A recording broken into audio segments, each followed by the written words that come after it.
Hola, muy buenas noches, bienvenidos al programa Cine en Blanco y Negro, que en unos momentos les va a ofrecer la película Winchester 73, una producción dirigida por Anthony Mann en el año 1950. Y estaba diciendo yo una producción y quizá uno de los westerns, de las películas del oeste, como decíamos de chavales, que marcan el inicio a otra era en los westerns.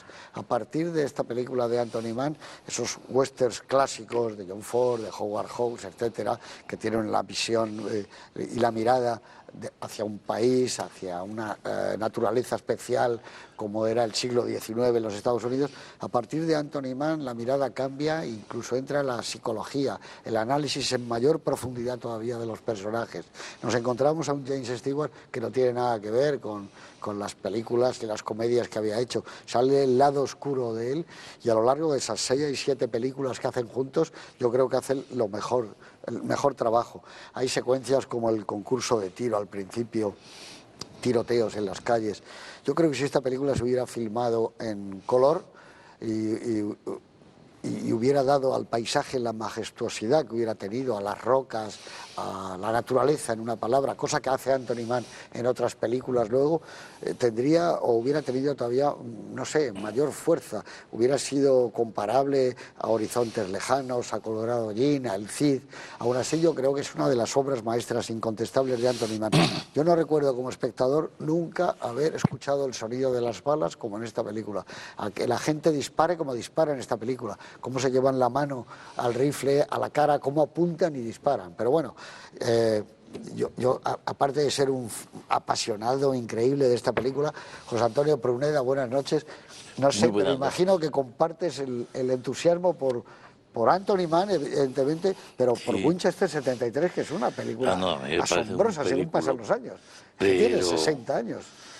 Bueno, hay que decir además que es un western muy intencionado. Mann sale de hacer una serie de películas de serie B, casi policíacas, en blanco y negro, muy buenas, son duras esas películas, están muy bien, da gusto verlas hoy, y de repente sale casi con Winchester 73. Hace un montón de años, pero tantos que da vergüenza decirlos, yo le pregunté a Mann, en una entrevista bastante larga, le pregunté por esta película, ¿no? Y le pregunté un poco por algo más que esta película, le preguntaba un poco por las películas del oeste, y él apuntó unas cosas muy cortas que vale la pena, porque yo creo que ayudan a entender esta película. Lo primero que él decía es que estas eran películas muy duras, amargas y violentas, y creo que eso está muy recogido. Luego decía, pues hay cosas que tienen que salir a relucir como sea: la virilidad, la belleza y sobre todo la claridad narrativa. Es decir, él daba un estilo de contar esto y luego veía el western como una tragedia griega, y esto ya es más claro todavía. Le gustaba mucho La Diligencia. Creo que en esta película es obvio. Sí. Además, hay un plano que es casi igual que uno de La Diligencia. Cuando echan a Clay Trevor. Exactamente. Y le gustaba mucho Raíces Profundas. No le gustaba nada Solo ante el peligro, por ejemplo. Como Howard Hawks. Pero tiene un manejo, como tú decías, del silbido de las balas. No, tiene un manejo de la banda sonora. A mí me recuerda mucho otra película de Mann que me gusta muchísimo, que es La colina de los diablos de acero, en la cual el silencio tiene un valor extraordinario. Y verdaderamente es un western tan sui generis, digamos, que el protagonista sea un rifle, y luego ejerce una fascinación sobre el espectador constante. Muy bien, muchas gracias. Luis Herrero, buenas noches. Buenas noches. Que el protagonista sea el Winchester 73 te permite que va pasando de manos. Claro, y vas viendo un abanico muy grande de posibilidades narrativas, ¿no? Y de personajes típicos del oeste. Es decir, si a mí me dijeran una persona que no es en principio muy aficionada al western, al género del western, ¿qué película le podría servir como iniciación? Yo diría, sin ninguna duda, Winchester 73. ¿Por qué? Porque en una sola película tienes todos los elementos que después han poblado las grandes películas del oeste. Tienes sheriffs heroicos, tienes forajidos, tienes indios, tienes soldados del 7º de caballería, La chica del salón. tienes la chica del salón, tienes diligencias, tienes emboscadas, tienes absolutamente todo lo que forma parte de la retahíla de películas del oeste. Y además lo tienes, como tú decías al principio, con un director que no se centra solo en los estereotipos, sino que entra un poquito más en lo que es el factor psicológico, el factor humano. Es decir, es una película que no ha envejecido nada, todo lo contrario. Además, yo la he visto en una copia impecable, que parece mentira, del año 50, y que parece que estés viendo, yo qué sé, The Artist, que acaba de ser filmada ahora en película de blanco y negro. Y desde luego es una... Y ya solo porque, como habéis empezado con lo de la bala, déjame decir que a mí lo que me sorprende no es solo lo bien que disparan, sino en la escena final, cuando el tiroteo entre los dos hermanos, cómo rebotan las balas. Es decir, es que y rebotan, pero el rebote cómo está hecho. O sea, yo quisiera saber cómo lo han hecho porque estaban ellos en medio, de ahí te pilla. Y no solo es el impacto en la roca, sino el impacto y el impacto del rebote. O sea, una cosa prodigiosa. Muy bien. Don Fernando Rodríguez Lafuente, muy buenas noches. Buenas noches. A ti también te gusta mucho el western, ¿no? A mí Género. quizás es de lo que más me gusta. El western y el policíaco son los que más me divierten. Ya que lo ha citado José Antonio, porque ya con lo que ha dicho Luis prácticamente queda poco, es que hay una entrevista que le hacen a Borges en el año 64, cuando empieza a ser Borges, le hacen en Francia, en Charles Charbonnier, y le pregunta, dice, bueno, usted que ha escrito y que ha estudiado las sagas islandesas, que ha conocido toda la literatura clásica, ¿no siente cierta nostalgia de que haya desaparecido el género épico? Y contesta, oiga, usted está muy equivocado, el género épico no ha desaparecido. El género épico hoy en el siglo XX son los westerns norteamericanos, que ya sabes que era un gran aficionado al cine y fue crítico de cine en la revista Sur. Y además sus críticas, hasta que se quedó ciego, las críticas eran muy buenas. Y efectivamente, es que es todo el oeste. Yo iba viendo la película, ves la película, y es que es un catálogo, como decía Luis, pistoleros, traficantes de armas con los indios, un sheriff mítico, porque aparece Wyatt, que además aparece en un tipo muy irónico, muy chistoso, muy tranquilo, pero también con mucha autoridad, ¿no?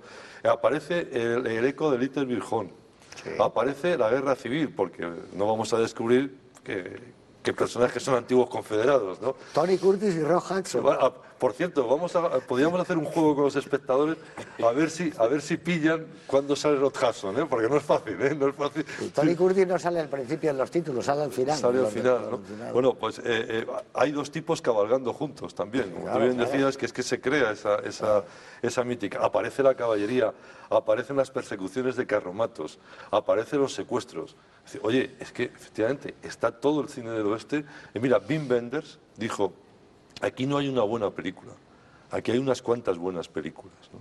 Porque efectivamente es casi un jardín de senderos que se bifurcan. Aparecen muchas historias y están todas contenidas. Y quizá lo más sobresaliente bueno, hay que decir que esta película recuperó a James Stewart.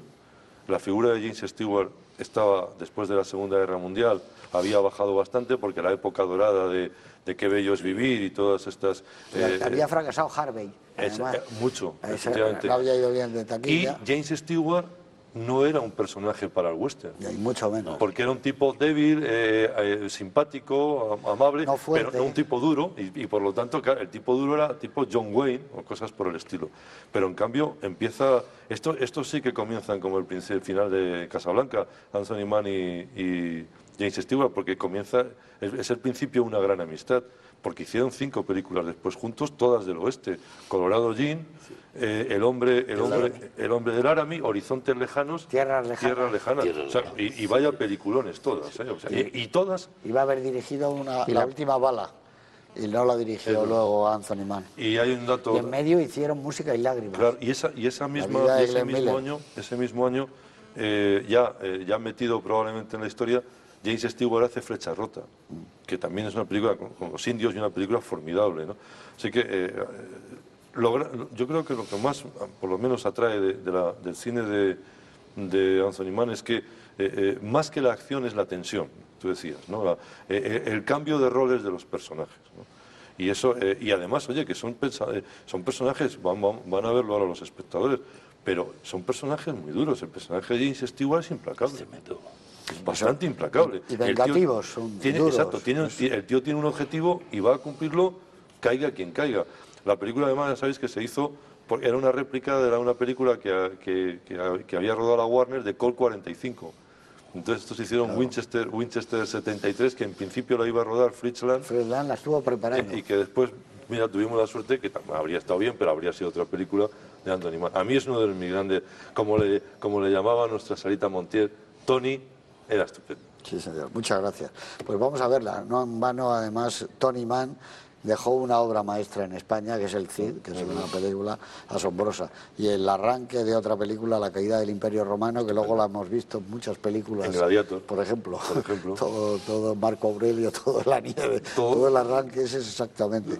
La visión suya para el paisaje era increíble. Aquí, incluso en blanco y negro, recuerda For Apache la presencia física y sobre todo el lado oscuro de los personajes está muy bien dado, con Stephen McNally, Dan Duria, que es un malo maravilloso, y luego ella que está de una sensualidad, de una carnalidad y de un atractivo, Shelley Winters, maravilloso. Nosotros que la hemos visto ya en las series de televisión, que ya estaba un poco gorda y tal, aquí está muy atractiva. Muy atractiva. Aquí y no era jovencita, tenía 30 años. Debía estar casada con Victoria Gassman en esta época ella. Es el 50 más o menos, y había hecho, en el 51 hizo la novela de Un lugar en el sol, hizo ella el tercer papel. Pero esta es una película maravillosa donde todos están estupendos, con los ecos, como dice Pruneda, de La diligencia, y con esa sensación de que la historia va siempre para adelante y tú te has embarcado. Concurso de tiro, bueno, pues a ver cómo es el concurso. No se puede hacer mejor el concurso, cómo se explica. Bueno, ya termina el concurso y ahora vamos a otra aventura y continuamente. Es un John McIntyre que está maravilloso jugando ahí, el jugador de cartas. Que temple. Si alguno de ustedes no lo ha visto, desde luego es un momento de batir las palmas. Con todos ustedes, Winchester 73, Anthony Mann, 1950. 62 años que tiene esta película, se dice pronto. 62 años y está como el primer día. Eso es lo bueno que tienen los clásicos, que se adaptan a cada época y a cada tiempo y a cada sensibilidad. El año que hizo esta película Anthony Mann, que es el año 50. Pablo Neruda, por ejemplo, publica en México su libro más ambicioso, vamos a decirlo así, El canto general, aunque no, yo creo que sea uno de los mejores. No es de los mejores. No es de los mejores. En Santa Mónica, California, muere a los 78 años el novelista alemán Heinrich Mann. Hablando de Mann. Autor del Ángel Azul. Autor de El Imperio, el profesor Unrat, que es el que luego llevarían al cine, El Ángel Azul, Marlene Dietrich, ¿no? Y bueno, le obligaron a exiliarse cuando llegaron los nazis, que eso fue tremendo. También muere en Londres con 61 años Nijinsky. Hombre. En su repertorio destacaron Petrucha y La consagración de la primavera de Stravinsky.